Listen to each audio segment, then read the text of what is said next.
கண்மணி அன்புடன் சீரியலோட upcoming episode என்னன்னு பார்க்கலாம். கண்மணி நினச்ச மாதிரியே கண்மணியோட ஃப்ரெண்டு கண்மணியோட வீட்டுக்கு வராங்க. உடனே கண்மணியோட அம்மா ரொம்ப சந்தோஷமாக இங்கே ஜீவா கிட்ட வந்து பேசுகிறாங்க. உடனே ஜீவா சொல்கிறாங்க, கண்மணியோட திறமையெல்லாம் பார்த்து நான் ரொம்ப சந்தோஷப்பட்டேன். ஆனால் கண்மணி இப்போ உதவி செஞ்சாதான் என்னுடைய ரெஸ்டாரண்ட்டை நல்லபடியாக நடத்த முடியும் அப்படின்னு பேசுகிறாரு ஜீவா. இதெல்லாம் கேட்டுட்ருக்க கண்மணி யோசிக்கிறாங்க, ஜீவா என் மேலே உள்ள நம்பிக்கையில் அப்படி பேசினாலும் என்னால் எப்படி ரெஸ்டாரண்ட்டில் உதவி செய்ய முடியும்னு யோசிக்கிறாங்க.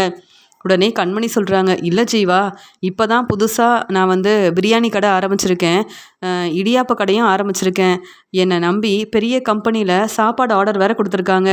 இப்போ உன்னுடைய ரெஸ்டாரண்ட்டில் எப்படி வந்து வேலை செய்ய முடியும், உதவி செய்ய முடியும்னு கேட்குறாங்க. நீ எனக்கு உதவி செய்கிறதுக்காக எந்த வேலையும் செய்ய வேண்டாம், பிஸ்னஸ் பார்ட்னராக இருந்தால் மட்டும் போதும், பொறுப்பாக இந்த கம்பெனியை பார்த்துக்கிட்டா மட்டும் போதும் அப்படின்னு சொல்லும்போது, ரெஸ்டாரண்ட்டில் இருக்கிற வேலையை பார்த்துக்காம எப்படி பிஸ்னஸ் பார்ட்னராக மட்டும் இருக்க முடியும்னு கேட்குறாங்க கண்மணி. ஏன்னா பிஸ்னஸ் பார்ட்னர் ஆகணும்னா நானும் வந்து பணம் கொடுக்கணும், என்கிட்ட அவ்வளோ பணம் இல்லைன்னு சொல்லும்போது, கண்மணி உன்னுடைய திறமையை புரிஞ்சுக்கிட்டு இவ்வளோ பெரிய வாய்ப்பு உனக்கு கொடுக்கணும்னு நினைக்கிறேன். நீ மட்டும் உதவி செஞ்சேன்னா மறுபடியும் என்னுடைய ரெஸ்டாரண்ட்டை நல்லபடியாக நடத்த முடியும். என் அம்மா ஆசைப்பட்ட மாதிரியே நானும் வந்து நல்ல பேர் வாங்கணும், என்னுடைய ரெஸ்டாரண்ட்டுக்கும் நல்ல பேர் கிடைக்கணும் அப்படின்னு சொல்கிறாரு ஜீவா. உடனே வந்து கண்மணியோட அம்மா, சித்தி, சித்தப்பான்னு எல்லாரும் கண்மணி கிட்ட வந்து ஜீவாக்காக பேசுகிறாங்க. என்ன இருந்தாலும் ஜீவா தம்பி உன்னை நம்பி தேடி வந்து இவ்வளோ பெரிய வாய்ப்பை கொடுக்குறாரு, பெரிய பொறுப்பான வேலையை கொடுக்குறாரு, நீ எதுக்காக இவ்வளோ யோசிக்கிற, கண்டிப்பாக இந்த வேலையை சரியாக உன்னால் செய்ய முடியும்னு பேசுகிறதுனால ஜீவா கிட்ட சொல்கிறாங்க, ஜீவா என்னை நம்பி இந்த வேலையை நான் செய்வேன்னு யோசித்து இப்படி பெரிய வாய்ப்பை கொடுக்குற, கண்டிப்பாக உன்னுடைய ரெஸ்டாரண்ட்டில் இருக்கிற எல்லா வேலையும் நானே பார்த்துப்பேன். நீ சொல்கிற மாதிரி உன்னுடைய ரெஸ்டாரண்ட்டுக்கு சீக்கிரமாகவே நல்ல பேர் கிடைக்க தான் போகுது அப்படின்னு பேசுகிறாங்க கண்மணி. கண்மணி கிட்ட பேசிட்டு ஜீவா அங்கேருந்து கிளம்புறாரு. இங்கே வந்து அன்பு என்ன செய்யன்னு தெரியாமல் ரொம்ப யோசிக்கிறாரு. பாட்டி பேசின பேச்சால் இனி அவங்க வீட்டில் இருக்கவே கூடாதுன்னு கிளம்பி வந்துட்டேன். ஆனால் எவ்வளோ பெரிய பிஸ்னஸை ரொம்ப நல்லா பார்த்துக்கிட்டேன். பாட்டி இப்போ வெண்ணிலா வந்ததுக்கப்புறமா என்னை புரிஞ்சுக்காம இப்படி தேவையில்லாமல் பேசிட்டாங்களே. வெண்ணிலாவுக்கு சப்போர்ட் பண்ணுறாங்க பாட்டி, ஆனால் என்ன புரிஞ்சுக்காம எல்லார் முன்னாடியும் என்னை ரொம்ப ஏளனமாக பேசிட்டாங்க. இனி பாட்டியோட கம்பெனிக்கு நான் போகவும் கூடாது, வேலை செஞ்சு கொடுக்கவும் கூடாது. பாட்டி தேடி வந்து நீ கம்பெனிக்காக வேலை செய்யணும்னு சொன்னாலும் இந்த பொறுப்பான வேலையை எடுத்து செய்யவே மாட்டேன்னு தெளிவாக சொல்லிடணும். பாட்டி வந்து இப்படி பேசுவாங்கன்னு நினைக்கவே இல்லை. வெண்ணிலா வந்து இப்போ நிறைய பணம் கொடுத்துருக்காங்க, பிஸ்னஸ்க்காக உதவி செய்கிறாங்கன்னு வெண்ணிலாவை ரொம்பவே நம்புகிறாங்க பாட்டி. ஆனால் எனக்காக கண்மணி எவ்வளவோ உதவி செஞ்சுருக்கா, அதெல்லாம் புரிஞ்சுக்காம பாட்டிக்கு சப்போர்ட் பண்ணது எவ்வளோ பெரிய தப்புன்னு இப்போ தான் எனக்கு புரிய வருது. பாட்டிக்கு சப்போர்ட் பண்ணாமல் அன்னைக்கு கண்மணிக்காக பேசியிருந்தேன்னா என் மனைவி கண்மணி எங்கள் வீட்டில் இருந்திருப்பா. நானும் கண்மணி இப்படி பிரிஞ்சிருக்க வேண்டிய நிலமை வந்திருக்காது. ஆனால் இப்போ நான் வந்து தனியாக இருக்கேன். அது மட்டும் இல்லாமல் எனக்கு உதவி செய்ய பாட்டியும் இல்லை, என்னை நல்லா புரிஞ்சுக்கிட்ட கண்மணியும் இல்லை. ஆனால் கண்மணி இப்படி ஒரு முடிவெடுக்கிறதுக்கு காரணமே நான் தானே. பாட்டி பேசுனதெல்லாம் சரியில்லைன்னு பாட்டிக்கிட்ட வந்து பேசியிருக்கணும், கண்மணிக்காக பேசியிருக்கணும், பாட்டிக்கு சப்போர்ட் பண்ணாமல் இருந்திருக்கணும். ஆனால் இப்போ நான் அங்கேருந்து கிளம்பி வரும்போது கூட பாட்டி எனக்காக பேசவே இல்லை. அன்பு, நான் தான் உன்னை தப்பாக புரிஞ்சுக்கிட்டேன், நீ இந்த வீட்டிலே இருன்னு எனக்காக சப்போர்ட் பண்ணவே இல்லை. வெண்ணிலா தான் இந்த வீட்டில் இருக்கணும்னு தானே பேசுனாங்க. அப்படி இருக்கும்போது இனி கண்டிப்பாக பாட்டியோட கம்பெனியில் வேலை செய்யக்கூடாது, நானே புதுசாக கம்பெனி ஆரம்பிக்கணும், என்னாலையும் பிஸ்னஸ் செய்ய முடியும், நல்லபடியாக முன்னேற முடியும்னு பாட்டிக்கு புரிய வைக்க வேண்டாமா? அதுக்கப்புறமா அவங்கக்கிட்ட நான் பேசிக்கிறேன் அப்படின்னு ரொம்பவே கோவமாக யோசிக்கிறாரு அன்பு. அன்பு இப்படி வந்து வீட்டில் இருந்து கிளம்புனதால அன்பு எங்கே போயிருக்காருன்னு தெரியல, ஃபோன் பண்ணாலும் பேச மாட்டேங்கிறாருன்னு அன்போட அம்மா ரொம்ப மனசு வேதனைப்படுறாங்க. சரியாக சாப்பிடாம இருக்காங்க. இதெல்லாம் பாட்டி கவனிக்கிறாங்க. உடனே அன்போட அம்மா கிட்ட வந்து பேசுகிறாங்க. என்ன, அன்பு எப்படியும் திரும்பி வந்துடுவான்னு நமக்கு தெரியும், எதுக்காக தேவையில்லாமல் நீ சாப்பிடாம இருக்க அப்படின்னு அன்போட அம்மா கிட்ட கேட்குறாங்க. அத்தை, நீங்கள் மட்டும் அன்புக்கிட்ட பேசியிருந்தா அன்பு நம்ம வீட்டில் இருந்திருப்பான். ஆனால் நீங்கள் வெண்ணிலாவுக்கு சப்போர்ட் பண்ணீங்க. வெண்ணிலாவால் என் பையன் அன்பு இந்த வீட்டில் இருக்கவே கூடாதுன்னு முடிவெடுத்துட்டான். இந்த வெண்ணிலாவால் தான் நிறைய பிரச்சனை வருது. ஆனால் நீங்கள் வெண்ணிலாவை பாராட்டுறீங்க, தலையில் தூக்கி வச்சு கொண்டாடுறீங்க. இதெல்லாம் சரியில்லை அத்தை. நீங்கள் தான் அன்புவை மறுபடியும் நம்ம வீட்டுக்கு வர வைக்கணும். அதே மாதிரி என் மருமக கண்மணியவும் நீங்கள் தான் பேசி இந்த வீட்டுக்கு வர வைக்கணும். அப்போ தான் அன்போட வாழ்க்கை சந்தோஷமாக இருக்கும். அன்பு ஏற்கனவே உங்களுக்காக எவ்வளவோ உதவி செஞ்சுருக்கான். உங்கள் கம்பெனியில் நிறைய வேலை செஞ்சுருக்கான். இதெல்லாம் புரிஞ்சுக்காம இப்போ வெண்ணிலா பணம் கொடுத்து உதவி செய்கிறதுனால வெண்ணிலாவுக்கு சப்போர்ட் பண்ணுறீங்களே, அப்போ அன்பு இத்தனை வருஷமாக உங்கள் கம்பெனிக்காக கஷ்டப்பட்டு வேலை செஞ்சதெல்லாம் நீங்கள் நினச்சி பார்க்கவே மாட்டிங்களா அப்படின்னு சொல்லி கேள்வி கேட்குறாங்க அன்போட அம்மா. என்ன தேவையில்லாமல் பேசிகிட்டு இருக்க? அன்பு எப்படியும் நம்ம கம்பெனிக்கு வேலை செய்கிறதுக்கு திரும்பி வருவான்னு எனக்கு தெரியும். ஏன்னா அன்புக்கு வேற வழி இல்லை. அன்பு வேற எங்கேயும் போக முடியாது. அன்புக்கு யாரும் உதவி செய்ய மாட்டாங்க. அன்பு தன்னுடைய திறமையால் முன்னேறணும்னு நினச்சாலும் அதெல்லாம் நடக்கவே நடக்காது. அன்புவை பற்றி யோசிக்கிறத விட்டுட்டு கிச்சனில் இருக்க வேலையை பார்க்க வேண்டிதானே? ஏன் வேற வேலையே இல்லையா? அன்புவை பற்றி எதுக்கு இவ்வளோ யோசிக்கணும்? வெண்ணிலா செஞ்ச உதவியால் தான் இப்போ நம்ம நல்லபடியாக பிஸ்னஸ் நடத்த முடியும். அதே மாதிரி நம்ம கம்பெனிக்கு பெரிய பெரிய ஆர்டர்லாம் கிடைக்க போகுது. வெண்ணிலா மட்டும் பணம் கொடுத்து உதவி செய்யலைன்னா நம்ம கம்பெனியை நல்லபடியாக மறுபடியும் ஆரம்பிச்சிருக்க முடியாது. நம்ம வேலையை சரியாக செஞ்சுருக்கவே முடியாது. வெண்ணிலா நமக்கு செஞ்ச உதவியை என்றைக்கும் மறக்கக்கூடாது. அதனால் நான் வெண்ணிலாவுக்கு தான் சப்போர்ட் பண்ணுவேன். வெண்ணிலா நம்ம வீட்டில் தான் இருப்பாங்க. இப்படி நம்ம குடும்பத்துக்காகவும் நம்ம பிஸ்னஸ்க்காகவும் உதவி செய்கிற வெண்ணிலாவுக்காக நான் சப்போர்ட் பண்ணுறதெல்லாம் உனக்கு புரியாது.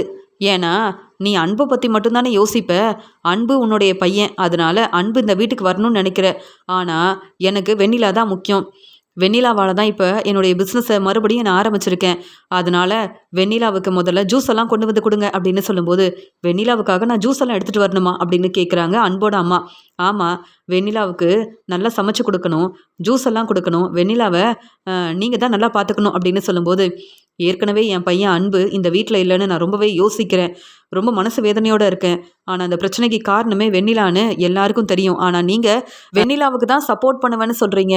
அப்போ வெண்ணிலாவுக்கு நீங்களே சமைச்சு கொடுங்க. வெண்ணிலாவுக்கு ஜூஸ் எல்லாம் நீங்களே எடுத்துகிட்டு வந்து கொடுங்க. எதுக்கு வெண்ணிலாவுக்காக இந்த வேலையெல்லாம் நான் செய்யணும்? வெண்ணிலா இந்த வீட்டில் இருக்கிற வரைக்கும் வெண்ணிலாவுக்காக எந்த வேலையும் நான் செய்யவே மாட்டேன். என் பையன் அன்பு இந்த வீட்டுக்கு வரணும். அதே மாதிரி என் மருமக கண்மணியும் இந்த வீட்டுக்கு வரணும். நீங்கள் தான் அவங்க கிட்ட பேசி புரிய வச்சு இந்த வீட்டுக்கு வர வைக்கணும் அப்படின்னு அன்போட அம்மா பாட்டிக்கிட்ட ரொம்ப கோபமாக பேசிட்டு போகிறாங்க. பாட்டி யோசிக்கிறாங்க, என்ன யாருமே வெண்ணிலாவை புரிஞ்சுக்க மாட்டேங்கிறாங்க. நான் மட்டும்தான் இந்த வீட்டில் வெண்ணிலாவுக்கு சப்போர்ட் பண்ணுறேன். ஏன்னா என்னுடைய பிஸ்னஸ்க்காக வெண்ணிலா தானே உதவி செய்கிறா. வெண்ணிலாவை கண்டிப்பாக நான் விட்டு கொடுக்கவே மாட்டேன். அன்பு இந்த வீட்டுக்கு திரும்பி வரலனாலும் பரவாயில்ல. ஆனால் கண்மணி இந்த வீட்டுக்கு வரவும் கூடாது. வெண்ணிலா இந்த வீட்டில் தான் இருக்கணும் அப்படின்னு பாட்டி யோசிக்கிறாங்க. இதெல்லாம் பார்த்துட்டு இருக்க வெண்ணிலா நினைக்கிறாங்க, அன்போட அம்மா எப்படியாவது கண்மணியை இந்த வீட்டுக்கு வர வைக்கணும்னு நினைக்கிறாங்க. ஏன்னா நான் இந்த வீட்டில் இருக்கிறது அன்போட அம்மாவுக்கு பிடிக்கல, ஏன் அன்புக்கு பிடிக்கல. அதனால தானே அன்பு இந்த வீட்டிலேயே இல்லாமல் இங்கேருந்து கிளம்பிட்டாரு. சொல்லப்போனால் அன்புக்கு இப்படிலாம் நடக்கணும்னு நான் எதிர்பார்க்கவே இல்லை. அன்பு இப்படிலாம் யோசிச்சு ஒரு முடிவெடுப்பாருன்னு நான் நினைக்கவே இல்லை. ஆனால் அன்பு இப்போ என்ன செய்ய போகிறாருன்னு பார்க்க தானே போகிறேன். இந்த வீட்லேயும் இல்லை, மறுபடியும் நம்ம கம்பெனிக்கு வேலை செய்ய வரணும்ல, அங்கேயும் நான் தான் எல்லா பொறுப்பையும் எடுத்து செய்ய போகிறேன்.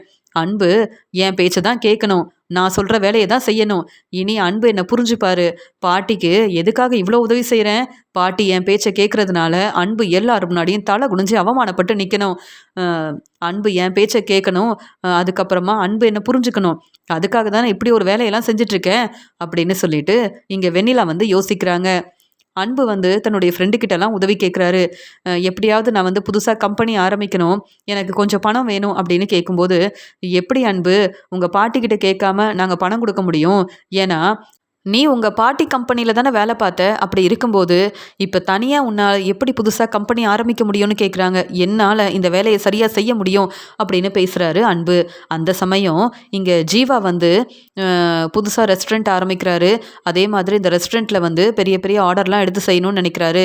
சாப்பாடு ஆர்டரை யார்கிட்ட கொடுக்கணும்னு ஜீவா யோசிக்கிறாருன்னு இங்கே அன்போட ஃப்ரெண்டு அன்புக்கிட்ட பேசிகிட்டு இருக்காரு. அப்படியா? அப்போ அந்த ரெஸ்டாரண்ட் ஓனர் ஜீவாவை நானே பார்த்து பேசுகிறேன். இந்த பெரிய ஆர்டர் கிடைச்சா போதுமே, நல்ல வருமானம் வரும். அதனால் கண்டிப்பாக எனக்கு பெரிய ஆர்டர்லாம் கிடைக்கும். நானும் புதுசாக கம்பெனி ஆரம்பிக்கலாம்ல. என் பாட்டியோட கம்பெனியில் எவ்வளவோ கஷ்டப்பட்டு வேலை செஞ்சுருக்கேன், நிறைய உதவி செஞ்சுருக்கேன். ஆனால் இப்போ வெண்ணிலாவை தலையில் தூக்கி வச்சு கொண்டாடுறாங்க என் பாட்டி. என்னை புரிஞ்சிக்காமல் பேசுகிறாங்க. எப்படி அவங்க கம்பெனிக்கு நான் வேலைக்கு போக முடியும்?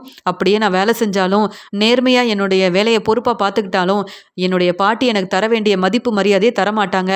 அதனால் வெண்ணிலா செய்கிற உதவியை தான் பெருசாக யோசிப்பாங்க. நானும் தனியாகவே இருந்து பிஸ்னஸ் ஆரம்பிக்கணும்னு நினைக்கிறேன். அதனால் நான் ஜீவாவை பார்த்து பேசுகிறேன்னு அங்கே கண்மணியோட ஃப்ரெண்டு ஜீவாவை பார்க்குறதுக்காக இங்கே வந்து அன்பு வராரு. அன்பு ஜீவா கிட்ட வந்து பேசுகிறாரு. இப்போ நான் தனியாக தான் பிஸ்னஸ் வந்து செய்ய போகிறேன். நீங்கள் என்ன நம்பி இந்த சாப்பாடு ஆர்டரை கொடுக்கலாம் அப்படின்னு பேசும்போது, நீங்கள் ஏற்கனவே ராஜேஸ்வரி க்ளவுட் கிச்சனில் தானே வேலை செஞ்சுட்டு இருந்தீங்க. உங்கள் கம்பெனியில் வேலை செஞ்சுட்டு இப்போ எதுக்கு தனியாக பிஸ்னஸ் ஆரம்பிக்கணும்னு நினைக்கிறீங்கன்னு சொல்லும்போது, அன்பு வேற வழி இல்லாம உண்மைய வந்து ரொம்ப தெளிவா ஜீவா கிட்ட சொல்றாரு. இத்தன வருஷமா என் பாட்டி பேச்ச கேட்டு என் பாட்டியோட கம்பெனில வேல பார்த்தேன். ஆனா, இப்ப எந்த பிரயோஜனமும் இல்ல. நான் வந்து இப்ப தனியா வந்து பிசினஸ் ஆரம்பிக்கணும்னு நெனைக்கிறேன்.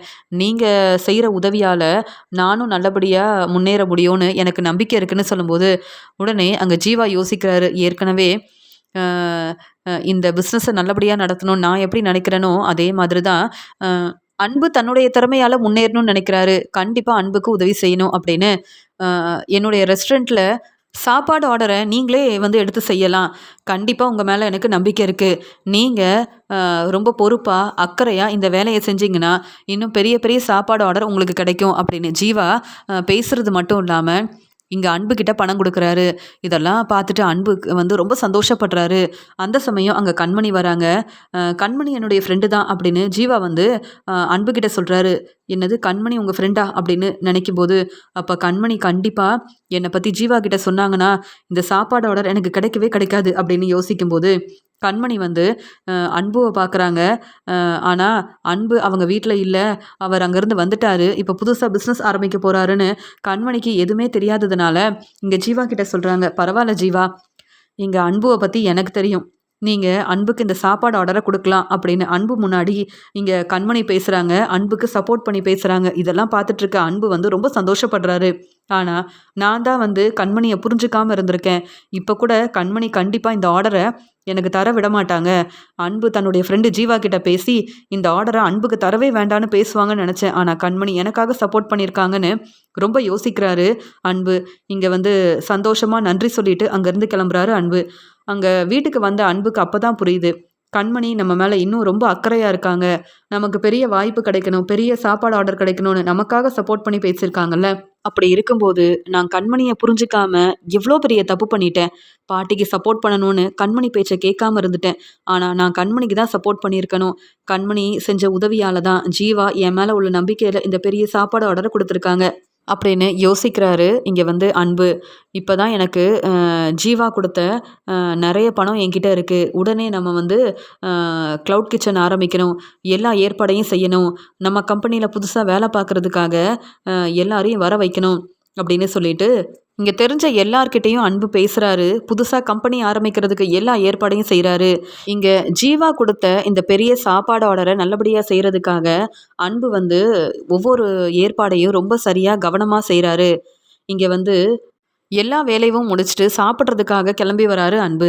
அந்த சமயம் இங்க தேன்மொழியும், இங்க வந்து கண்மணியும், தேன்மொழியும் பிரியாணி கடை நடத்துறதெல்லாம் பார்த்துட்டு, இங்க அன்பு பேரதிர்ச்சியோட பார்க்குறாரு. என்னது கண்மணி வந்து இவ்ளோ நேரம் கழிச்சு இங்க பிரியாணி கடை வேற நடத்திட்டு இருக்காங்க அப்படின்னு சொல்லி பார்க்கும்போது, அங்க அன்பு வராரு. அன்புவ பார்த்த உடனே கண்மணி வந்து தேன்மொழி கிட்ட சொல்றாங்க. சார் கிட்ட என்ன வேணும்னு கேளுங்க அப்படின்னு சொல்லும்போது, சார் உங்களுக்கு என்ன வேணும் அப்படின்னு கேட்கும்போது, எனக்கு பிரியாணி வேணும் அப்படின்னு சொல்றாங்க. உடனே தேன்மொழி சொல்றாங்க, இந்த பிரியாணிய சாப்பிட்டு பாருங்க சார், ரொம்ப ருசியா இருக்கும் அப்படின்னு சொல்லிட்டு, இங்க சாப்பாடெல்லாம் எடுத்து வைக்கிறாங்க. ஆனா கண்மணி அன்புகிட்ட பேசாம, கண்டுக்காம இருக்காங்க. இங்க பிரியாணிய சாப்பிடுறாரு அன்பு. ரொம்ப சந்தோஷமா, பரவால்ல கண்மணி தன்னுடைய திறமையால முன்னேறணும்னு இவ்ளோ கஷ்டப்பட்டு வேலை செய்றாங்கன்னு இங்க வந்து கவனிக்கிறாரு. பிரியாணி ரொம்ப ருசியா இருக்கு அப்படின்னு சாப்பிட்டுட்டு கண்மணி கிட்ட பேசுறதுக்காக வராரு அன்பு. கண்மணி, என்ன மன்னிச்சிடு கண்மணி. இவ்ளோ நேரம் நீ என்கிட்ட பேசாம இருக்கும்போது என்னால தாங்கிக்கவே முடியல. என்ன இருந்தாலும் நான் பாட்டிக்கு சப்போர்ட் பண்ணது எல்லாமே பெரிய தப்புன்னு புரிஞ்சுக்கிட்டேன்.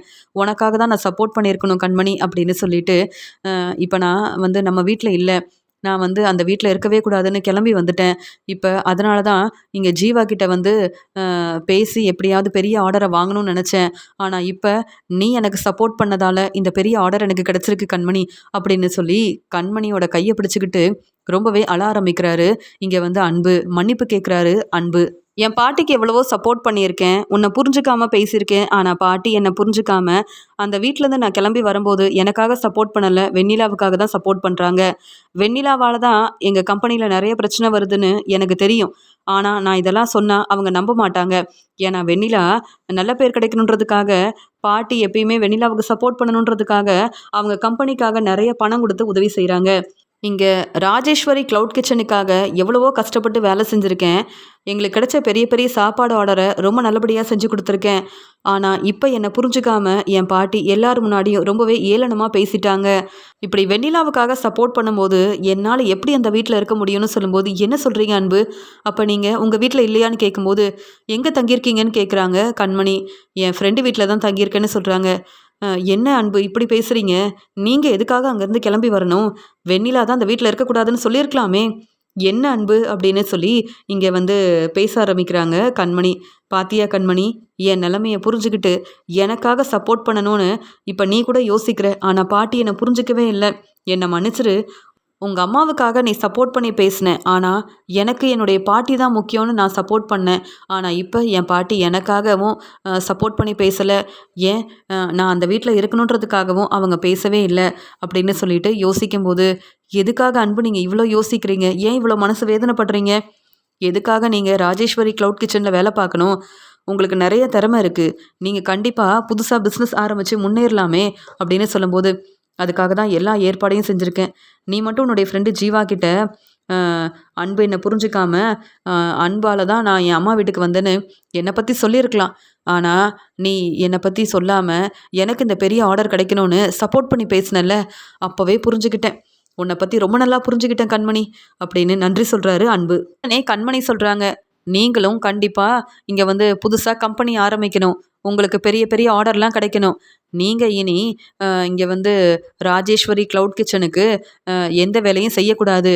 உங்களுக்காக வர பெரிய பெரிய ஆர்டர நல்லபடியா செஞ்சு குடுத்தீங்கன்னா, உங்களுக்கு நல்ல வருமானம் வரும். பாட்டி மட்டும் இல்ல, உங்க வீட்ல உள்ள எல்லாரும் உங்கள புரிஞ்சுக்கணும்னா, நீங்க உங்க திறமையால முன்னேறணும் அன்பு." அப்படின்னு பேசுறாங்க கண்மணி. "கண்டிப்பா கண்மணி, நீ எனக்கு சப்போர்ட் பண்ணாலே போதும்." அப்படின்னு இங்க பேசும்போது, "கண்டிப்பா நான் சப்போர்ட் பண்ணுவேன். என்ன புரிஞ்சுக்காம உங்க பாட்டிக்கு சப்போர்ட் பண்ணீங்கல்ல, அப்பவே எனக்கு தெரியும். என்னைக்கா இருந்தாலும் என்கிட்ட வந்து நீங்க பேசுவீங்க, உண்மைய தெரிஞ்சுப்பீங்கன்னு. ஆனா இவ்ளோ சீக்கிரமா என்ன தேடி வருவீங்க, என்கிட்ட மன்னிப்பு கேட்பீங்கன்னு நான் நினைக்கவே இல்ல தெரியுமா?" அப்படின்னு ரொம்பவே அழ ஆரம்பிக்கிறாங்க கண்மணி. இது எல்லாத்தையும் தேன்மொழி பார்க்குறாங்க. பரவால்ல, கண்மணியும், இங்க கண்மணியோட வீட்டுக்காரர் அன்பும் ஒருத்தர ஒருத்தர் புரிஞ்சுக்கிட்டாங்க. இனி அவங்க வாழ்க்கையில எப்பயுமே அவங்க இதே மாதிரி சந்தோஷமா இருக்கணும். கண்மணிய பத்தி அன்பு புரிஞ்சுக்கிட்டார்ல, இப்பதான் எனக்கு நிம்மதியா இருக்கு, சந்தோஷமா இருக்கு. உடனே இந்த விஷயத்த கண்மணியோட அம்மா, சித்தி, சித்தப்பான்னு எல்லார்கிட்டயும் சொல்லணும். அவங்களும் சந்தோஷப்படுவாங்கல்ல அப்படின்னு யோசிக்கிறாங்க தேன்மொழி. இங்க கண்மணி வந்து அன்புக்கு உதவி செய்றாங்க. அதனால அன்பு புதுசா பிசினஸ் ஆரம்பிக்கிறாரு. இங்க கம்பெனி ஆரம்பிக்கிறாரு. ஏற்கனவே ஜீவா வந்து அ அன்புவ நம்பி பெரிய சாப்பாடு ஆர்டர் குடுத்ததால, இந்த ஆர்டர ரொம்ப நல்லபடியா செய்றாரு அன்பு. அதனால ஜீவா அன்புவ வந்து பாராட்டுறாரு, பெருமையா பேசுறாரு. கண்மணி இதெல்லாம் பார்த்து சந்தோஷப்படுறாங்க. உடனே இங்க வந்து பாட்டி வந்து ஃபோன் பண்றாங்க. "என்ன அன்பு? நீ என்ன நம்ம கம்பெனிக்கு வராம என்ன செய்றன்னு?" கேட்குறாங்க. "பாட்டி, நான் உங்க கம்பெனிக்கு தான் வரேன்." அப்படின்னு சொல்றாரு இங்க வந்து அன்பு. எப்படியோ அன்பு மனசு மாறி, நம்ம கம்பெனில இருக்க வேலையெல்லாம் பார்த்துக்கிறதுக்காக தான் அ வராரு அப்படின்னு பாட்டி வந்து யோசிக்கிறாங்க. ஆனா அன்பு வந்த உடனே வெண்ணிலா, இங்க வந்து பாட்டி, அன்போட அப்பான்னு எல்லார் முன்னாடியும் சொல்றாங்க, "இனி இந்த கம்பெனில நான் வேலை செய்யவே மாட்டேன். நீங்க சொல்ற எந்த வேலையும் செய்ய வேண்டிய அவசியம் எனக்கு இல்ல. ஏன்னா நானே புதுசா கம்பெனி ஆரம்பிச்சுட்டேன். எனக்கு உதவி செய்றது என்னுடைய மனைவி கண்மணி தான்." அப்படின்னு சொல்லும்போது, வெண்ணிலா யோசிக்கிறாங்க. "என்னது அன்பு இப்படி பேசுறாரு? அன்பு சொல்றது எல்லாமே உண்மைதானா?" அப்படின்னு யோசிக்கிறாங்க வெண்ணிலா. உடனே அன்போட அப்பா வந்து அன்புகிட்ட பேசுறாங்க. "என்ன அன்பு? நீ வந்து புதுசா கம்பெனி ஆரம்பிச்சிருக்கியா? இதெல்லாம் நாங்க நம்புவோன்னு நீ நினைக்கிறியா?" அப்படின்னு சொல்லும்போது, "நீங்க நம்புறதுக்காக நான் இதெல்லாம் பேசவே இல்ல. நானே இப்ப புதுசா கம்பெனி ஆரம்பிச்சிருக்கேன். கண்மணி செஞ்ச உதவியால தான் புதுசா கம்பெனி ஆரம்பிச்சிருக்கேன். இனி உங்க கம்பெனிக்கு நான் வரவும் மாட்டேன். உங்க பிசினஸ பார்த்துக்கவும் மாட்டேன். எனக்குன்னு நெறைய வேலை இருக்கு. இத சொல்லிட்டு போறதுக்காக தான் வந்தேன். இனி உங்க கம்பெனில இருக்க எந்த வேலையவும் நான் பார்க்கவே மாட்டேன். ஏன் உங்க கம்பெனி பக்கமே வரமாட்டேன்." அப்படின்னு சொல்றாரு அன்பு. "என்ன அன்பு இப்படி பேசுறேன்னு?" கேட்குறாங்க பாட்டி. உண்மையை தான் பாட்டி பேசுகிறேன். நீங்கள் வெண்ணிலாவுக்கு சப்போர்ட் பண்ணீங்க. ஆனால் கண்மணி என்னை புரிஞ்சுக்கிட்டு என் நிலைமையை தெரிஞ்சுக்கிட்டு எனக்கு சப்போர்ட் பண்ணியிருக்கா. அப்போ கண்மணி பேச்சை தானே நான் கேட்கணும். என் மனைவி கண்மணி பேச்சை தான் கேட்பேன். கண்மணி தான் எனக்கு இப்போ வந்து என்னை புரிஞ்சுக்கிட்டு சப்போர்ட் பண்ணது. இத்தனை வருஷமாக உங்கள் கம்பெனிக்காக எவ்வளவோ கஷ்டப்பட்டு வேலை செஞ்சு கொடுத்துருக்கேன். ஆனால் வெண்ணிலாவுக்கு சப்போர்ட் பண்ணுறீங்கல்ல, வெண்ணிலாவால் தான் நம்ம கம்பெனியில் நிறைய பிரச்சனை வந்ததுன்னு நீங்கள் சீக்கிரமாகவே புரிஞ்சுப்பீங்க. ஆனால் என்னுடைய வேலையை தான் நான் பார்ப்பேன். எனக்குன்னு புதுசாக கம்பெனி ஆரம்பிச்சிருக்கேன் அப்படின்னு சொல்லிட்டு அங்கேருந்து கிளம்புறாரு. இங்கே வந்து அன்பு. என்ன அன்பு வந்து புதுசாக கம்பெனி ஆரம்பிச்சிருக்காரு, கண்மணி தான் உதவி செய்கிறாங்கன்னு சொல்கிறாரு. ஒன்றுமே புரியலன்னு வெண்ணிலா நினைக்கிறாங்க. கண்மணியோட ஃப்ரெண்டு ஜீவா வந்து பெரிய சாப்பாடு ஆர்டரை அன்புக்கு கொடுத்துருக்காங்க. அதனால் அன்புக்கு நிறைய பணம் கிடச்சிருக்கு. உடனே அன்பு வந்து புதுசாக பிஸ்னஸ் ஆரம்பிச்சிருக்காரு, புதுசாக கம்பெனி ஆரம்பிச்சிருக்காரு அப்படின்னு வெண்ணிலா பாட்டின்னு எல்லாருக்கும் தெரிய வருது. அன்பு இப்படிலாம் பேசுவாருன்னு நினைக்கவே இல்லைன்னு வெண்ணிலா வந்து என்ன செய்யன்னு தெரியாமல் யோசிக்கிறாங்க. கண்மணி செஞ்ச உதவியால் புதுசாக பிஸ்னஸ் ஆரம்பித்த அன்பு வந்து ரொம்ப சந்தோஷமாக தன்னுடைய வேலையை கவனிக்கிறாரு. கண்மணி வந்து அன்போட கம்பெனியில் வந்து உதவி செய்கிறாங்க. இங்கே வந்து கண்மணி செய்கிற உதவியை நினச்சி அன்பு ரொம்ப சந்தோஷப்படுறாரு. கண்மணி மட்டும் அவங்க ஃப்ரெண்டுக்கிட்ட பேசி எனக்கு இந்த பெரிய சாப்பாடு ஆர்டரை வாங்கி கொடுக்கலனா என்னால் இந்த கம்பெனி ஆரம்பிச்சிருக்க முடியாதுன்னு அன்பு நினைக்கிறாரு. இங்கே அன்புக்கு நிறைய பெரிய பெரிய சாப்பாடு ஆர்டர் கிடைக்குது. அது மட்டும் இல்லாமல் அன்பு, நீங்கள் ராஜேஸ்வரி க்ளவுட் கிச்சனில் தானே வேலை பார்க்குறீங்கன்னு கேட்க, இல்லை சார், இது என்னுடைய கம்பெனியில் இருக்கிற வேலையை நான் பார்த்துட்ருக்கேன். நான் வந்து தனியாகவே கம்பெனி ஆரம்பிச்சிருக்கேன். என்னை நம்பி நீங்கள் பெரிய சாப்பாடு ஆர்டர் கொடுக்கலாம். ஆனால் ராஜேஸ்வரி க்ளவுட் கிச்சனுக்கு நீங்கள் சாப்பாடு ஆர்டர் கொடுத்தீங்கன்னா கண்டிப்பாக மறுபடியும் பிரச்சனை வரும், பார்த்துக்கோங்க அப்படின்னு சொல்லும்போது, அப்போ நாங்கள் ராஜேஸ்வரி க்ளவுட் கிச்சனுக்கு இனி சாப்பாடு ஆர்டர் கொடுக்கவே மாட்டோம். உங்களை நம்பி உங்கள் கம்பெனிலேயே நாங்கள் வந்து சாப்பாடு ஆர்டர்லாம் கொடுக்குறோன்னு இங்கே அன்புக்கு நிறைய சாப்பாடு ஆர்டர்லாம் கிடைக்குது. ஆனால் ராஜேஸ்வரி க்ளவுட் கிச்சனுக்கு எந்த சாப்பாடு ஆர்டரும் கிடைக்கவே கூடாதுன்னு அன்பு இப்படிலாம் பேசுகிறாரு. இங்கே அன்புக்கு நல்ல வருமானம் வருது. இதெல்லாம் பார்த்துட்ருக்க பாட்டி யோசிக்கிறாங்க. அன்பு நம்ம கம்பெனியில் வேலை பார்க்கும்போது நமக்கு நிறைய சாப்பாடு ஆர்டர் கிடச்சிது. நான் தான் புரிஞ்சுக்காம அன்புக்கிட்ட தேவையில்லாமல் பேசிட்டேன். மறுபடியும் அன்பு நம்ம வீட்டுக்கு வரணும். அப்போ தான் அன்பு நம்ம பேச்சை கேட்பாரு. அன்பு மறுபடியும் நம்ம பிஸ்னஸில் நமக்கு உதவி செய்வார். தேவையில்லாமல் நான் அன்புக்கிட்ட பேசினது எல்லாமே தப்புன்னு பேசாமல் அன்புக்கிட்ட மன்னிப்பு கேட்க வேண்டியதான் அப்படின்னு பாட்டி யோசிக்கிறாங்க. ஆனால் இனி பாட்டி பேச்சையும் கேட்க போகிறதில்ல, யார் பேச்சையும் கேட்க போகிறதில்ல. எனக்கு கண்மணி தான் முக்கியம். நான் எப்பயுமே கண்மணி பேச்சை தான் கேட்பேன். கண்மணியால் தான் இப்போ புதுசாக பிஸ்னஸ் ஆரம்பிச்சிருக்கேன். கண்மணி செஞ்ச உதவியால் தான் பெரிய கம்பெனிக்கு நான் ஓனராக இருக்கேன் அப்படின்னு கண்மணி செஞ்ச உதவியை நினச்சி அன்பு ரொம்ப சந்தோஷப்படுறாரு. கண்மணி யோசிக்கிறாங்க, எப்படியோ பாட்டி தேவையில்லாமல் பேசி பிரச்சனை செஞ்சதால் அன்பு என்னை பற்றி புரிஞ்சுக்கிட்டாரு. அன்பு இப்படி சந்தோஷமாக புது பிஸ்னஸ் ஆரம்பிச்சிருக்காரு. இனியாவது அன்பு என்னை புரிஞ்சுக்கிட்டு என்னுடைய அருமை பெருமையை தெரிஞ்சுக்கிட்டு என்னை எப்பயும் விட்டு கொடுக்காம எனக்காக சப்போர்ட் பண்ணால் அதுவே போதும் அப்படின்னு கண்மணி யோசிக்கிறாங்க. கண்மணி வேணும்னே அன்புக்கிட்ட பேசி அன்போட மனசை மாற்றி அன்பு வந்து புதுசாக பிஸ்னஸ் ஆரம்பிக்கிறதுக்கு கண்மணி உதவி செஞ்சுருக்கா அப்படின்னு கண்மணியை புரிஞ்சுக்காம புதுசாக கம்பெனி ஆரம்பிச்சிருக்க அன்பு மேலே ரொம்பவே கோபமாக இருக்காங்க பாட்டி.